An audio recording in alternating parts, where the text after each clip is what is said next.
அண்மைய காலமாக பள்ளிகளில் அடுத்தடுத்து நிகழும் மாணவர் கொலை, தற்கொலை மற்றும் பாலியல் வன்கொடுமை சம்பவங்கள் குறித்து மஇகா இளைஞர் பிரிவும் பணிப்படையும் கடும் அதிருப்தியும் கவலையும் தெரிவித்துள்ளன. பிரிகேட் MIC பணிப்படை தலைவர் ஆண்ட்ரூ டேவிட் நேற்று பிட்டாலிஞ்சயா பண்டார் உத்தாமாவில் நடந்த மாணவர் கொலை சம்பவம் குறித்து ஆழ்ந்த கவலை தெரிவித்தார். மாணவர்கள் மத்தியில் குற்றச் செயல்கள் அதிகரிப்பது ஆபத்தான போக்கை குறிக்கிறது. எனவே வயது குறைந்த குற்றவாளிகளுக்கும் இனி கடுமையான தண்டனை வழங்கப்பட வேண்டும் என ஆண்ட்ரூ கேட்டுக்கொண்டார்.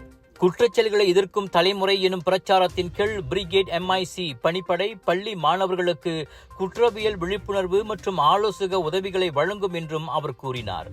இவ்வேளையில் பள்ளி என்பது பாதுகாப்பான இடமாக இருக்க வேண்டும், பயமும் துயரமும் நிறைந்த இடமாக அல்ல என தேசிய இளைஞர் பிரிவு தலைவர் அரவிந்த் கிருஷ்ணன் வலியுறுத்தினார். நடப்பவை அனைத்தும் பெரும் அச்சத்தை ஏற்படுத்தியுள்ளதால் மனநல பரிசோதனை, மாணவர் பாதுகாப்பு வழிகாட்டி மற்றும் போலீஸ் கண்காணிப்பு போன்ற அவசர நடவடிக்கைகளை மேற்கொள்ளுமாறு கல்வி அமைச்சை அவர் வலியுறுத்தினார்.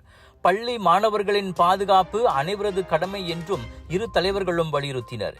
எல்லை மீறும் பகடிவதை, SPA மாணவர் தற்கொலை, பள்ளி வகுப்பறையில் சக மாணவர்களால் மாணவி கற்பழிப்பு, கத்தியால் குத்தி கொலை என அண்மைய காலமாக பள்ளிகளில் நடக்கும் சம்பவங்கள் ஒட்டுமொத்த மலேசியர்களையும் கடும் அதிர்ச்சியிலும் ஆழ்ந்த கவலையிலும் ஆழ்த்தியுள்ளன. பள்ளி வளாகம் பாதுகாப்பானதாக இருக்க வேண்டும் என்பதே மலேசியர் அனைவரின் எதிர்பார்ப்பாகும். Ready to take your golf game to the next level? Join the Bridgestone ASEAN Amateur Open 2025 and stand a chance to win 5 amazing hole-in-one prizes, including a brand new Mazda CX-30. Don't miss out. Register now at bridgestoneasianamateur.com.